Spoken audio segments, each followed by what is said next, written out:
এটা কি মরব্বা?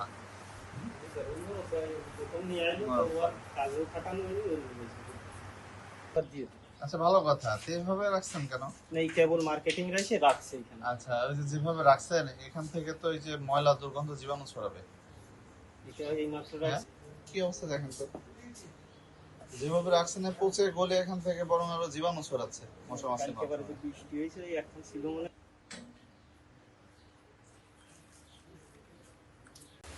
এটা এটা কি বললেন, সেরি? হ্যাঁ, সেরি বলে দেন। সেরি বলে দেন।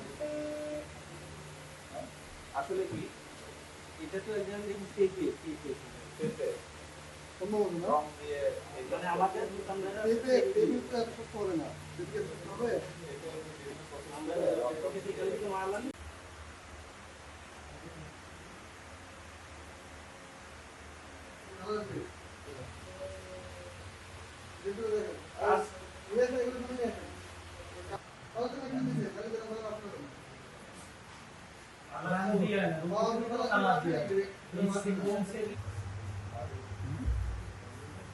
ইঁদুরে নিয়ে আসছিল নাকি এটা?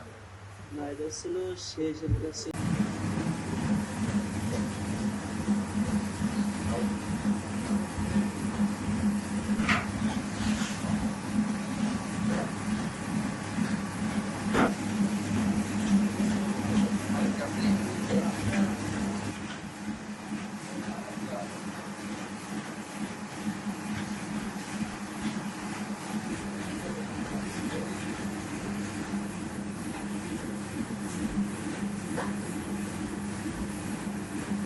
এটা কি জিনিস? কথা বলেন কি এটা কি কথা বলে না কেন? এটা কি কেকের খামির? এই অবস্থা কেন? ওইটা সে কালকে ইয়ে গেছে তো ওটা ফেলাই দেয় আজকে হ্যাঁ?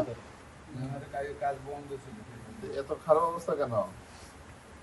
ময়লা পড়ে আছে। হ্যাঁ,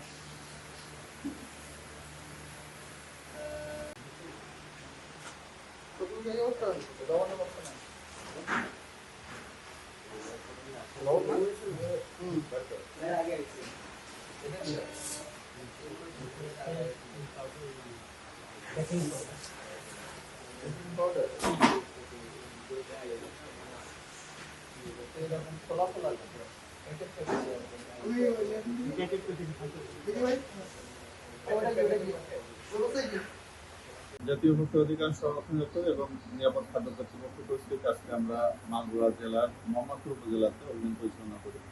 তো অভিযান পরিচালনা করে এখানে মুগ্ধ বেকারি নামে একটি প্রতিষ্ঠান, যারা বিভিন্ন বেকারি আইটেম এবং খাবার পণ্য তৈরি করছে। তো এখানে এসে আমরা বেশ কিছু অনিয়ম পরিলক্ষিত করেছি। তারা অস্বাস্থ্যকর ভাবে বিভিন্ন বেকারি আইটেম তৈরি করছে, সেই সাথে তারা যে রং এবং বিভিন্ন উপাদান ব্যবহার করছে যেগুলা ক্ষতিকর এবং অননুমোদিত, সেই সাথে তাদের বিএসটিআই লাইসেন্সও আমরা পাইনি। এই সমস্ত অপরাধের পরিস্থিতিতে আজকে আমরা 15,000 টাকা জরিমানা করেছি এবং তাদেরকে ভবিষ্যতের জন্য সতর্ক করা হয়েছে। পরবর্তীতে এরকম অনিয়ম পরিলক্ষিত আরো কঠোর আইন ব্যবস্থা গ্রহণ করা হবে। আর সেই সাথে আমাদের অভিযান জেলাব্যাপী চলমান থাকবে।